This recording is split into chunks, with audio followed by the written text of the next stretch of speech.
So when I was in the office and I touched my arm, I don't know if y'all can see this. Right here. I got a bump.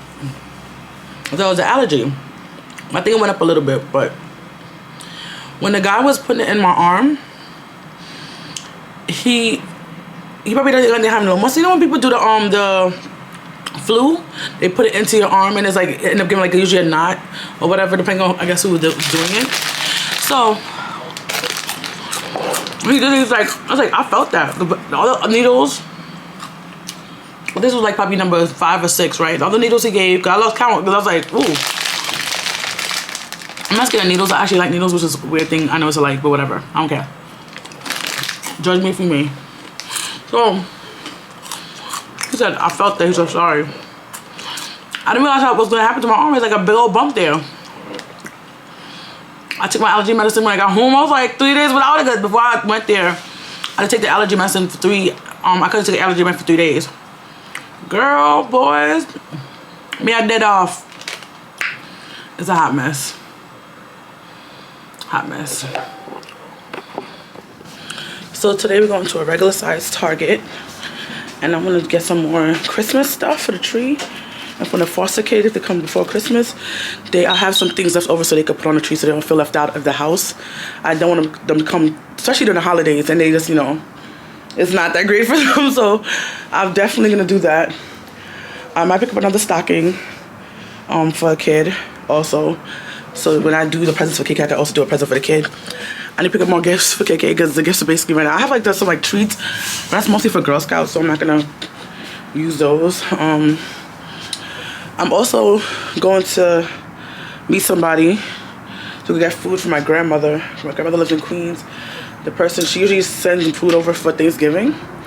So she usually pays this boy to drop it off for my brother, which is weird in itself, but whatever. That's what she does. But now she got it done for free by her niece, and she's gonna be giving it to me. So I'm gonna meet her by the train station, and she's gonna give it to me.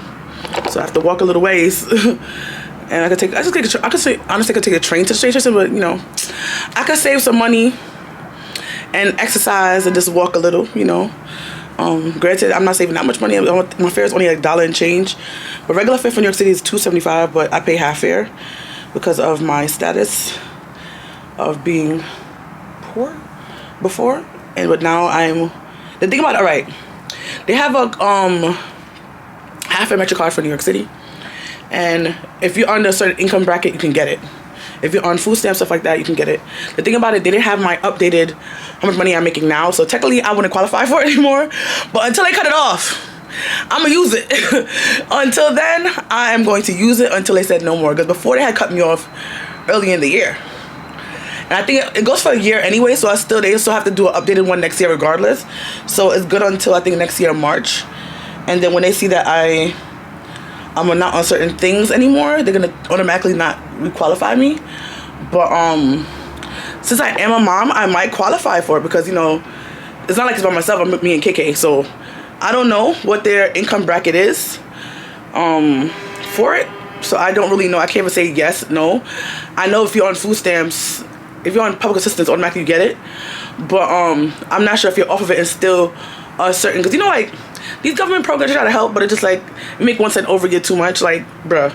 That's why even back in the day, a lot of jobs I didn't take is because, like, when I added out, I only make like probably $10, $50 more. But it's like, if I just didn't take this job, they'll still pay for KK's daycare. I'll get more money by getting like staying with them. So any job I took, I had to make sure it's like enough money to make sure I could survive. And if they keep me off the program, I can survive on it. Now, I can survive without their help. So I'm grateful they took me this far. I'm doing recertification. I'm gonna do it anyway because honestly, with the owner, a lot of stipulations they had before, they don't have anymore. Not that they don't have anymore, but it's like they're very more. We're not in the middle of it, but they might lock down again. So I don't know. They want me to do recertification. The lady I was talking to say like the money you make, you're not gonna qualify, which is fine with me, you know. And I'm like, give it to somebody who needs it, you know. But a little extra money, you know, would be great too. And now because KK is eating more than before, it definitely would be great, you know. So I'll definitely take it. But when they finally snip me, like they snip up these boys' little wings, it's okay, you know. It's definitely okay because the program has done its job. It was taking me this far. I didn't want to stay on it forever. Definitely not. I know some people want to stay on it forever till they die. That's not for me, kids. So I'm happy to not qualify for it. It's the only thing, the insurance I have to think about, because insurance is expensive. It's expensive in America.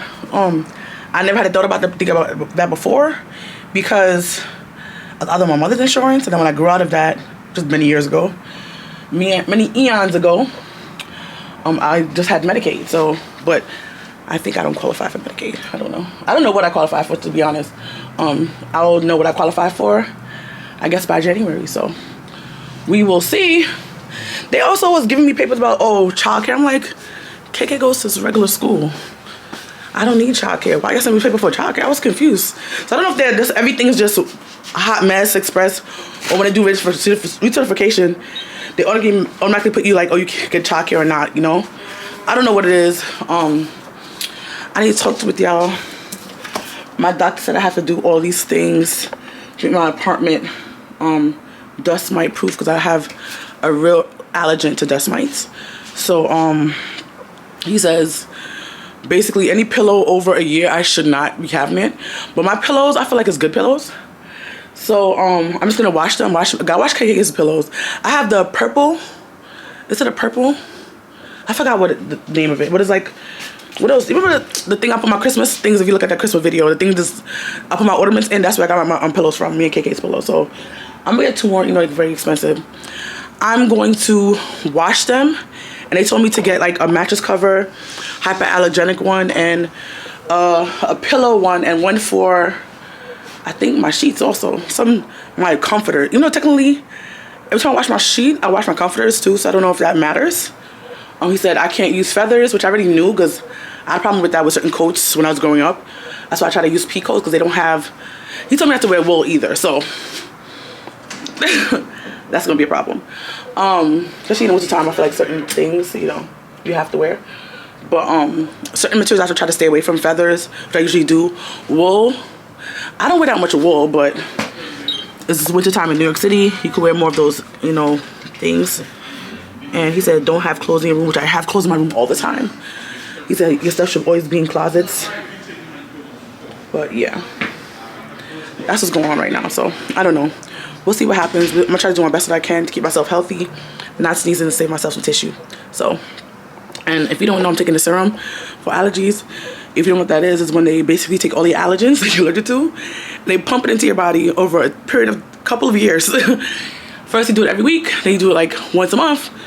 But I'm like, if I go on a trip now, you know, I don't go on trips like that. And especially with Ona, I don't get to go on these things like I used to. So it's like I'm not really going anywhere. But I'm thinking about, but we'll see what happens. And that's for honestly, you can't miss it because it really messes up the whole thing. And because of that, I have to get an EpiPen just in case I get an anaphylactic shock. So yeah, it's gonna be a journey. You're definitely gonna go on with me. So sit back and relax and enjoy the show. Hopefully I can start the first one this month. He said it might be dry January, but I try to do my part with my insurance and stuff like that. Especially like I'm saying right now, because of my insurance, I hope I don't have to change it, because then what's gonna happen with my